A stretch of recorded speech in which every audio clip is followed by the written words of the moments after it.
नमस्कार, मैं हूं रंजीत कुमार और शुरू हो चुका है देश का मूड मीटर।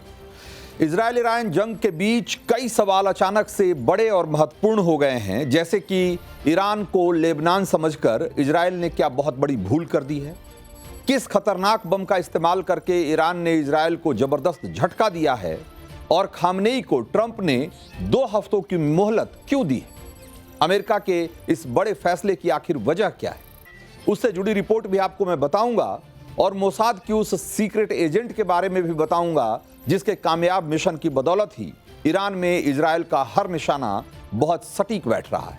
लेकिन सबसे पहले देखिए कि इजरायल ईरान युद्ध के 8वें दिन आज जंग के मैदान में क्या हुआ।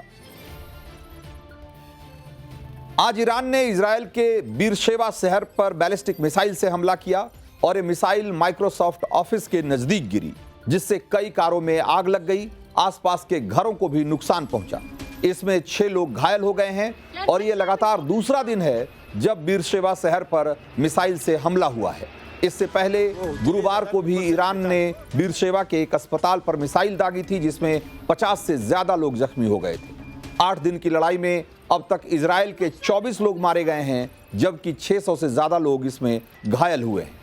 इजरायली सेना के मुताबिक ईरान अब तक इजरायल पर 450 से ज्यादा मिसाइलें और 1000 से ज्यादा ड्रोन दाग चुका है। इधर ईरान इजरायल की जंग के बीच अब इस बात का इंतजार किया जा रहा है कि अमेरिका कब एंट्री लेने वाला है, कब अमेरिकी बंकर बस्टर बम ईरान के न्यूक्लियर ठिकानों पर गिरने वाले हैं। इस बीच अमेरिका की तरफ से एक बहुत ही चौंकाने वाला बयान आया है। White house press secretary Karoline Leavitt ने एक प्रेस ब्रीफिंग में बताया कि राष्ट्रपति डोनाल्ड ट्रंप अगले 2 हफ्तों में फैसला लेंगे कि अमेरिका ईरान के खिलाफ कार्रवाई करेगा या नहीं। अब सवाल यह है कि ट्रंप ने ईरान को आखिर 2 हफ्तों की मोहलत क्यों दी, तो इसे लेकर कई तरह की वजहें गिनाई जा रही है। और पहली बात तो यह कही जा रही है कि या तो ट्रंप को यह भरोसा है कि यूरोपीय देशों के साथ ईरान की जो वार्ता शुरू होने वाली है वो कामयाब हो जाएगी और ईरान खुद ब खुद पीछे हट जाएगा और अमेरिका को इस युद्ध में एक तरीके से दखल देने की या इसमें एंट्री लेने की जरूरत नहीं पड़ेगी। दूसरी बात यह है कि ईरान को हफ्ते भर की जो मोहलत देने की वजह बताई जा रही है वो ये है कि अभी मिडिल ईस्ट के कई अमेरिकी सैन्य अड्डों पर हजारों अमेरिकी सैनिक मौजूद हैं और ईरानी रक्षा मंत्री ने धमकी दे रखी है कि अगर अमेरिका ईरान पर हमला करता है तो ईरान मिडिल ईस्ट में मौजूद अमेरिकी सैन्य अड्डों को सीधा निशाना बनाएगा। ऐसे में ट्रंप का एक टाइम गेम है और वो अमेरिकी जान माल को बचाने की कवायद में जुटे हैं और ये इस थ्योरी को मजबूत करने वाले बहुत सारे सबूत भी सामने आ रहे हैं। जैसे कि अमेरिका ने चुपचाप कतर में अपने प्रमुख सैन्य अड्डे से फाइटर विमान हटाने शुरू कर दिए। सैटेलाइट तस्वीरों और जो फ्लाइट डेटा है उसको अगर देखा जाए तो इससे पता चलता है कि अमेरिका ने अपने स्ट्रेटेजिक मिलिट्री रिसोर्सेज को ईरानी स्ट्राइक से बचाने के लिए इस कदम को उठाया है। 5 जून से 19 जून के बीच जारी सैटेलाइट तस्वीरों में देखा गया कि मिडिल ईस्ट में अमेरिका का जो सबसे बड़ा सैन्य अड्डा है अल उदैद एयरबेस वो लगभग खाली हो गया है। 5 जून को यहां लगभग 40 प्लेन्स खड़े दिखाई दे रहे थे, जिसमें C-130 हरक्यूलिस ट्रांसपोर्ट विमान भी शामिल था और खुफिया जेट्स भी शामिल थे। वहीं 19 जून तक इस हवाई अड्डे पे सिर्फ 3 विमान खड़े दिखाई देते, बाकियों को अमेरिका ने हटा लिया है। यही नहीं बल्कि एयरबेस के आसपास अलर्ट भी घोषित कर दिया गया है और एयरबेस में एंट्री को रेस्ट्रिक्टेड कर दिया गया है। तो पूरे मिडिल ईस्ट में अमेरिका ने अपनी सेना को हाई अलर्ट पर रखा हुआ है और एक तरफ अमेरिका मिडिल ईस्ट में अपने सैन्य संसाधनों को हटा रहा है और दूसरी तरफ यूरोपीय देशों में जो उसके सैन्य अड्डे हैं उस पर अपनी पोजीशनिंग मजबूत कर रहा है, वहां पर अपनी तैनाती को और बढ़ा रहा है। जाहिर है कि अमेरिका फिलहाल मिडिल ईस्ट की तुलना में अपने यूरोपीय सैन्य बेसेस को ज्यादा सुरक्षित मान रहा है और कल को अगर उसे ईरान पर स्ट्राइक करने की जरूरत पड़ी या वो ऐसा फैसला करता है तो वो अब यूरोप में मौजूद अपने बेस का इस्तेमाल करेगा और नेटो मेंबर होने के नाते यूरोप हर लिहाज से अमेरिका के लिए सुरक्षित, ज्यादा सुरक्षित और माकूल रहेगा।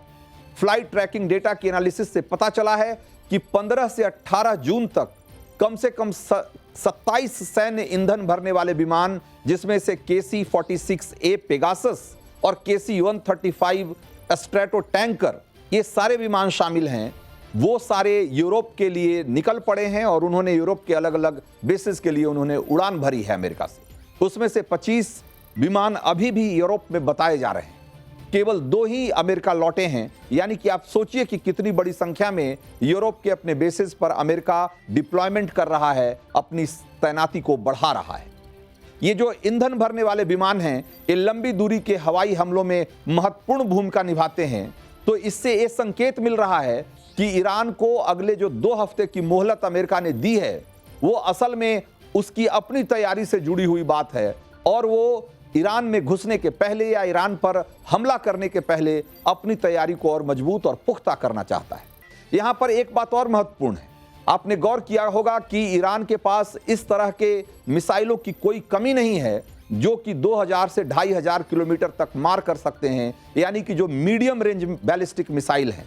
और अमेरिका के मिडिल ईस्ट में जितने भी सैन्य अड्डे हैं वो सब 2000 से 2500 किलोमीटर के रेंज में आते हैं। और अमेरिका को मालूम है कि ईरान एक बड़ी मिसाइल पावर है और उसके जितने भी मिडिल ईस्ट के अड्डे हैं वो सब उसकी जद में हैं, इसलिए अमेरिका कोई रिस्क नहीं लेना चाहता, ट्रंप कोई रिस्क नहीं लेना चाहते। दूसरी बात यह है कि यूरोप के जो अड्डे हैं वो जो ईरान के मिसाइल हैं उसके जद से बाहर है। और ये जो टैंकर की बड़ी संख्या में जो एयर टैंकर की तैनाती यूरोप में की जा रही है अमेरिका की तरफ से, उसके पीछे भी मकसद यही है कि वहां से जब फाइटर प्लेन अगर उसके उड़ेंगे तो हो सकता है कि उनको मिड एयर रिफ्यूलिंग की जरूरत पड़े ताकि वो ईरान तक जाकर बम बरसाकर वापस आ सकें। तो इसके लिए वो बड़े पैमाने पर एयर टैंकर और मिड एयर जो रिफ्यूलिंग की कैपेबिलिटी है उसको बढ़ाने पर जोर दे रहा है।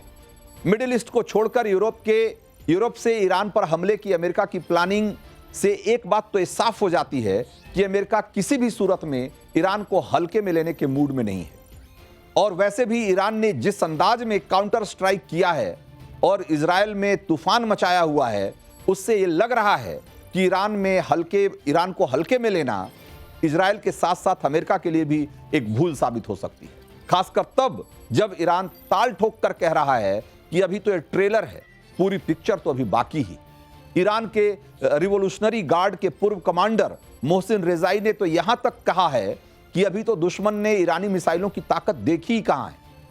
अभी लैंड रूट और पानी से ईरान ने अभी तक हाथ ठीक से अभी तो उसने हमला करना शुरू भी नहीं किया है।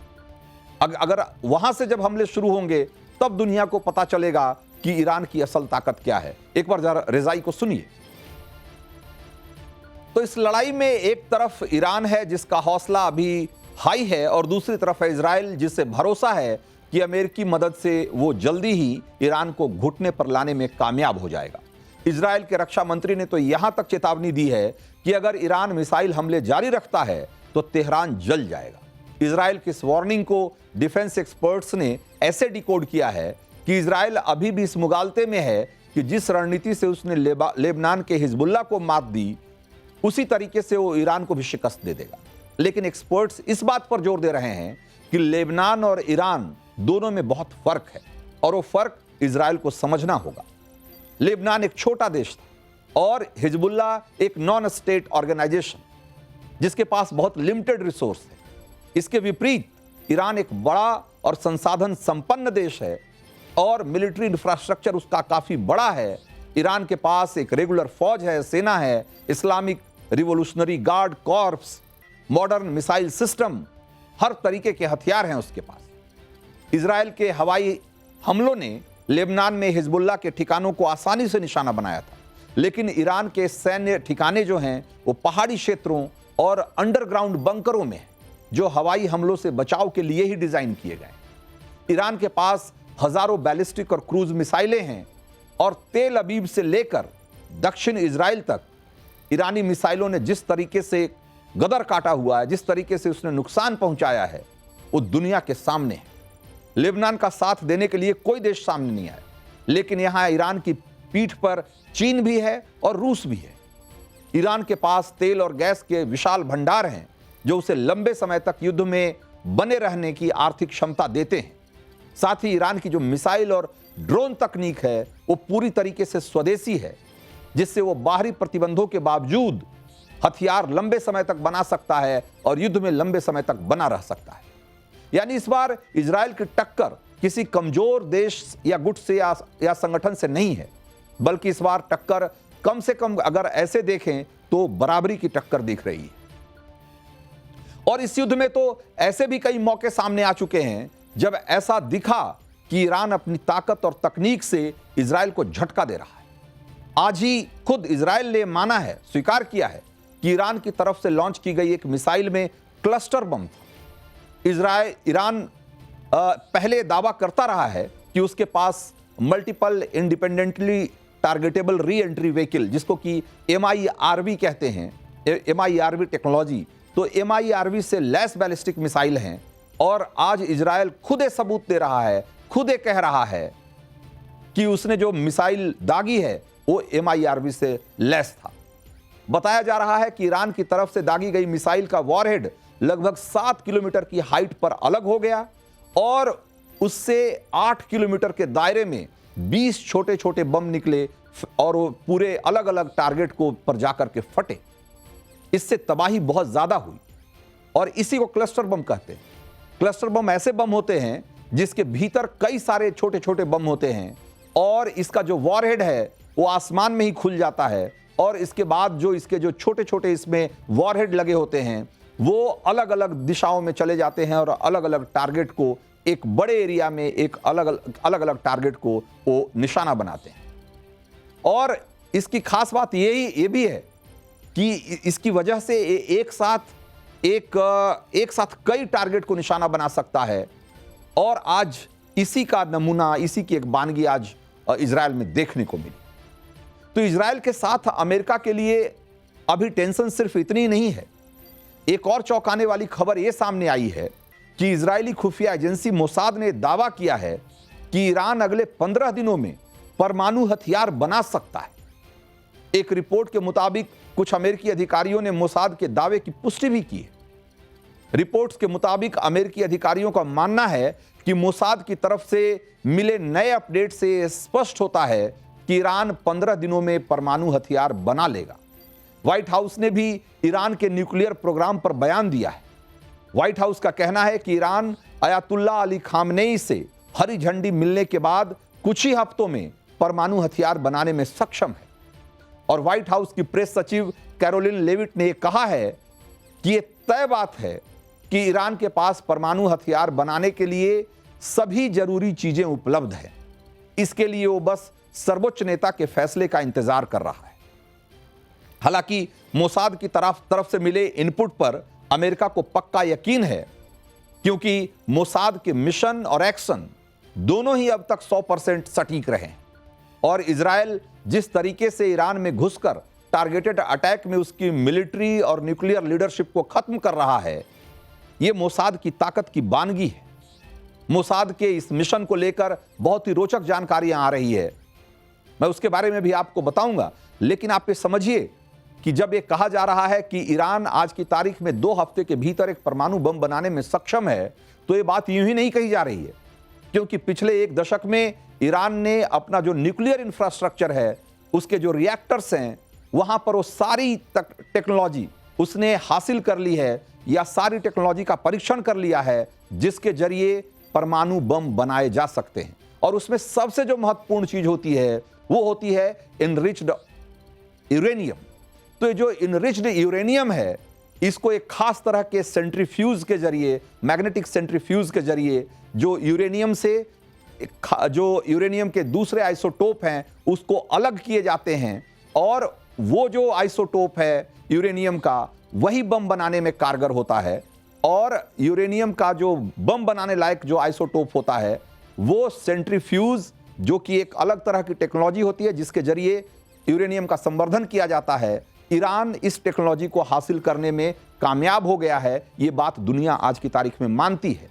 और जब उसके पास एनरिच्ड यूरेनियम है तो बाकी की टेक्नोलॉजी इतनी बड़ी नहीं है जिसको कि ईरान चाहे तो डेवलप नहीं कर सकता है। तो यही वजह है कि इजराइल के साथ साथ अमेरिका में भी इस बात को लेकर काफी बहस है और काफी हलचल है कि क्या अगले कुछ दिनों में ईरान परमाणु हथियार हासिल कर लेने का ऐलान कर सकता है, या कोई परमाणु परीक्षण कर लेगा। ये सारी चीजें हैं, ये सारी अटकलें हैं जिस पर कि इजराइल और अमेरिका में काफी चर्चा हो रही है। इस बीच जिस खबर की सबसे ज्यादा चर्चा है, जिस घटना की सबसे ज्यादा चर्चा है, वो ये है कि इजराइल की खुफिया एजेंसी मोसाद की एक महिला जासूस ने ईरान में इस तरीके से उसने सेंध लगाई कि समझिए कि ईरान का पूरा जो टॉप मिलिट्री लीडरशिप था और न्यूक्लियर लीडरशिप था, उसको खत्म करने में उसने मोसाद की जो का मिशन था उसमें एक बहुत बड़ी भूमिका निभाई।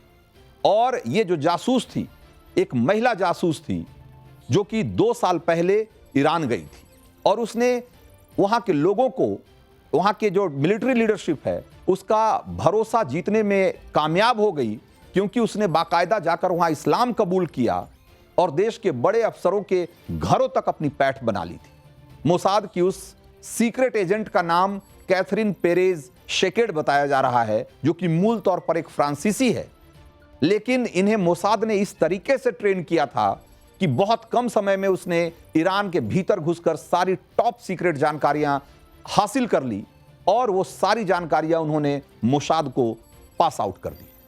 बताया यह जा रहा है कि ईरान में घुसने के लिए कैथरीन ने पहले खुद को एक धार्मिक तौर पे बहुत ही इंक्लाइंड और बहुत जिज्ञासु महिला के तौर पर उसने खुद को प्रोजेक्ट किया और फिर उसने बाद में इस्लाम धर्म को अपनाया, जिससे कि वहां के लोगों का भरोसा जीत सके और ईरानी अधिकारियों की पत्नियों से इस तरीके से मेल जोल बढ़ाया कि वो उसके घरों तक, उनके घरों तक उसकी पैठ हो गई, यहां तक कि उनके बेडरूम तक उसकी पैठ हो गई। तो ईरान के मिलिट्री के टॉप अधिकारियों के घरों तक कैथरीन की इतनी गहरी पहुंच थी कि जैसे उसके घर का, हर बड़े अधिकारी के घर का नक्शा उसके पास था।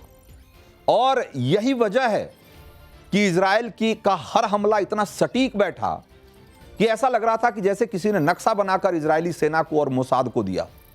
और यह सब इसी एजेंट के मिशन की कामयाबी का नतीजा थी। अब जब ईरानी सैन्य अधिकारियों की लाशें गिर रही है, तब ईरानी खुफिया एजेंसियों की नींद खुली है और उन्होंने जांच शुरू की है। इस दौरान धीरे धीरे राज खुलने लगे हैं और अफसरों के साथ खिंचवाई गई कैथरीन की तस्वीरों के जरिए उसके चेहरे की पहचान की जा रही है और उसे उसकी पहचान करने की कोशिश की जा रही है। लेकिन अब तक बहुत देर हो चुकी है। बताया यह जा रहा है कि कैथरीन निकल चुकी है। ईरान की खुफिया एजेंसी ने पूरे देश में उसके पोस्टर और फोटो बांटे हैं, लेकिन उसका कोई सुराग नहीं मिल रहा। कुछ रिपोर्ट्स के मुताबिक अब वो किसी और पहचान के साथ किसी और देश में पहुंच चुकी है। और इसी के साथ एक बार ये फिर से साबित हो गया कि सीक्रेट मिशंस को अंजाम देने में मोसाद का कोई मुकाबला नहीं।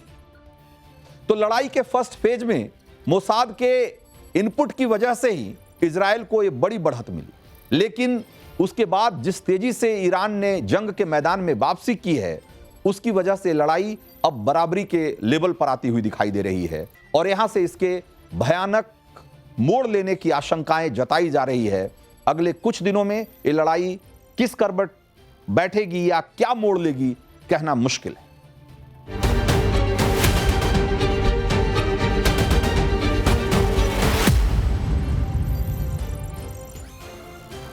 तो देश का मूड मीटर में अब वक्त है अगली स्टोरी का, और अगली स्टोरी ये कि ममता बनर्जी सरकार के एक फैसले ने अब दीघा जगन्नाथ मंदिर के प्रसाद को लेकर बड़ा बवाल खड़ा कर दिया है। हंगामा इसलिए मचा हुआ है क्योंकि दीघा जगन्नाथ मंदिर का प्रसाद तैयार करने का ठेका बड़े पैमाने पर मुस्लिम दुकानदारों को दे दिया गया है। बीजेपी इसे सीधे सीधे सनातन का अपमान बता रही है। बीजेपी नेता शुवेंदु अधिकारी ने जगन्नाथ जी का प्रसाद मुसलमानों की दुकानों में तैयार करवाने का विरोध किया है और उनका आरोप यह है कि यह सनातनी और हिंदुओं के धार्मिक भावनाओं को ठेस पहुंचाने वाला फैसला है। मुस्लिम तुष्टीकरण के आरोपों का जवाब देने के लिए इसी साल ममता बनर्जी ने पश्चिम बंगाल के दीघा में जगन्नाथ मंदिर बनाने का ऐलान किया था। 30 अप्रैल को दीघा जगन्नाथ मंदिर की प्राण प्रतिष्ठा भी कर दी गई। ममता दीदी ने दावा किया कि पुरी के जगन्नाथ मंदिर की तरह दीघा जगन्नाथ मंदिर को भी वो वर्ल्ड मैप पर लेकर आएंगी। पश्चिम बंगाल के घर घर में दीघा जगन्नाथ मंदिर का प्रसाद पहुंचाएंगी और इसके लिए बाकायदा बंगाल सरकार ने नोटिफिकेशन जारी किया। लेकिन बवाल तब शुरू हुआ जब यह बात खुली कि मुर्शिदाबाद के रानीनगर के कई मुस्लिम मिठाई दुकानदारों को जगन्नाथ जी का प्रसाद बनाने का टेंडर दे दिया गया है। बंगाल बीजेपी के नेताओं ने पड़ताल करवाई तो उन मुस्लिम दुकानदारों ने भी ये माना कि वो दीघा जगन्नाथ मंदिर का प्रसाद बना रहे हैं। हमारी पड़ताल में यह भी पता चला कि रानीनगर के टिपटॉप मिष्ठान भंडार और भाई भाई मिष्ठान भंडार को भी प्रसाद बनाने का ठेका दिया गया है। ये दोनों ही दुकानें मुसलमानों की है। आपका नाम क्या? मेरा नाम शामसुज्जमान आपको दुकान का नाम? राजू। दुकान का नाम? दुकान का नाम टिपटॉप मिष्ठान भंडार। आपका दुकान में वो हलाल कबाब तैयारी होता है? हाँ, हलाल होता है। सवाल यह है कि क्या भगवान का प्रसाद कोई ऐसा व्यक्ति तैयार कर सकता है जिसके हिंदू धर्म में कोई आस्था नहीं है? प्रसाद वो होता है जिसे पूरे भक्ति भाव और विधि विधान के साथ तैयार करके उसी भक्ति भाव से भगवान को चढ़ाया जाता है। कोई मुसलमान जो मूर्ति पूजा में यकीन नहीं रखते, क्या प्रसाद बनाने या उसको तैयार करने में उसी भक्ति भाव और सनातनी विधि विधान का ध्यान रखेंगे? और सिर्फ भक्ति भाव ही क्यों, जिस शुद्धता और पवित्रता के साथ प्रसाद तैयार किया जाता है, क्या किसी मुस्लिम व्यक्ति से उसकी उम्मीद की जा सकती है क्या? यही सवाल जब टीएमसी के नेताओं से पूछा जा रहा है तो उनका जवाब सुनकर आप हैरान रह जाएंगे। ममता सरकार के मंत्री फिरहाद हाकिम का कहना है कि प्रसाद जिनको खाना है खाएं, जिनको नहीं खाना है मत खाएं। और टीएमसी के एक दूसरे नेता हैं हुमायूं कबीर, इनका तर्क तो और भी अलग लेवल का है। हुमायूं कबीर कह रहे हैं कि पेट्रोल पंप पर पेट्रोल लेने में जब हिंदू मुसलमान नहीं देखते तो प्रसाद में क्यों देख रहे हैं? तो जो आदमी पेट्रोल और प्रसाद में फर्क नहीं कर पा रहा है, उससे आप प्रसाद की पवित्रता और शुद्धता बनाए रखने की उम्मीद कर रहे हैं? आप खुद सोचिए। प्रसाद के लिए वो होगा जो श्रद्धालु है वो प्रसाद देते हैं, जो श्रद्धालु होता है वो प्रसाद देते हैं। वो शुभेंदु अधिकारी के पहले बता दिए, उनका बहुत सारे पेट्रोल पंप है, उनका ओनर है वो, उनको पेट्रोल पंप के वो लिफलेट लगाने के लिए बता रहे जो कोई मुस्लिम को में पेट्रोल डीजल बिछेगा नहीं। आपको बता दें कि पुरी मंदिर में भगवान जगन्नाथ को पेड़ा और गाजा का भोग लगाया जाता है। पश्चिम बंगाल सरकार भी टेंडर जारी कर वही प्रसाद बनवा रही। प्रसाद के पैकेट में एक पेड़ा और एक गाजा के साथ भगवान जगन्नाथ की फोटो दी जा रही और राशन की दुकानों के जरिए उसे पूरे बंगाल में बांटने की तैयारी चल रही। सवाल यही है कि क्या ममता बनर्जी और उनकी पार्टी टीएमसी भगवान जगन्नाथ के प्रसाद को सेकुलर राजनीति का हथियार बना रही है, जबकि यह मामला तो आस्था और विश्वास का है। ममता दीदी को शायद पता नहीं कि सनातन धर्म का हर विधान खास नियम से चलता है, जिसमें शुद्धता से लेकर भक्ति भाव सबका ध्यान रखा जाता है। भगवान का प्रसाद भी उन्हीं नियमों के तहत बनता है। सनातन का नियम कहता है कि भगवान को भोग लगाने वाला प्रसाद पूरी शुद्धता से बनाया जाना चाहिए। जो भी भोग बनाएगा वो शरीर के साथ साथ मन की शुद्धता का भी ध्यान रखेगा। भोग की वस्तुओं में शुद्धता होनी चाहिए, वो अपवित्र न हो, उसका ध्यान रखा जाना चाहिए। मांस और मदिरा और अपवित्र वस्तुओं का सेवन करने वालों को भोग बनाने का अधिकार नहीं है। भगवान का भोग वो बनाएगा जो भोग तैयार होने तक और उसे अर्पित करने तक उपवास रखेगा। भोग बनाने का स्थान भी शुद्ध होना चाहिए और सबसे बड़ी बात, भोग बनाते वक्त भगवान का स्मरण करना चाहिए। जहां भोग बन रहा हो वहां का माहौल भक्तिमय होना चाहिए। भोग बनाने के बाद उसे अशुद्धता से बचाना भी जिम्मेदारी होती है। क्या एक मुस्लिम कारोबारी से इन सारी बातों की उम्मीद की जा सकती है? क्या एक मुसलमान का मजहब उसे इन नियमों का पालन करने की इजाजत देता है? अगर नहीं तो मुसलमानों से भगवान का भोग तैयार करवाना आखिर ये करके ममता बनर्जी क्या साबित करना चाहती है? भोग बनाने के नियम इतने सख्त हैं कि हिंदू परिवारों में भी हर कोई भोग नहीं बनाता। जो भी बनाता है उसे पूरे नियम से और सख्ती से, जो नियम है, इसके विधान है, उसका पालन करना पड़ता है। लेकिन यहां भगवान का भोग बनाने का टेंडर मुसलमानों को दे दिया गया। इस्लाम में भोग की कोई परंपरा नहीं है, कोई कॉन्सेप्ट नहीं है और इस्लाम की बुनियाद में ही मूर्ति पूजा का विरोध है। तो ऐसे में भगवान का भोग तैयार करने का जिम्मा मुस्लिम दुकानदारों को सौंपना क्या आस्था और धार्मिक भावना के साथ खिलवाड़ नहीं है क्या? गौर कीजिए कि ये वही ममता बनर्जी है और उनकी पार्टी टीएमसी है जो वक्फ संशोधन बिल का विरोध सिर्फ इसलिए कर रही थी क्योंकि वक्फ बोर्ड के एडमिनिस्ट्रेटिव जो बॉडी होती है उसमें दो गैर मुसलमानों को जोड़ने का प्रावधान है उस बिल। टीएमसी इस बात का विरोध कर रही है कि वक्फ बोर्ड में हिंदू कैसे हो सकता है और दूसरी तरफ वही टीएमसी की सरकार भगवान का भोग बनाने का ठेका भी मुसलमानों को देने से नहीं हिचकिचाती, और उससे भी बढ़कर उसे सही साबित करने का दुस्साहस भी रखती। तो देश का मूड मीटर में वक्त इतना ही था। मुझे दीजिए इजाजत और ब्रेक के उस पार देखिए प्रतिशोध, मेजर गौरव आर्या और दिनेश गौतम के साथ।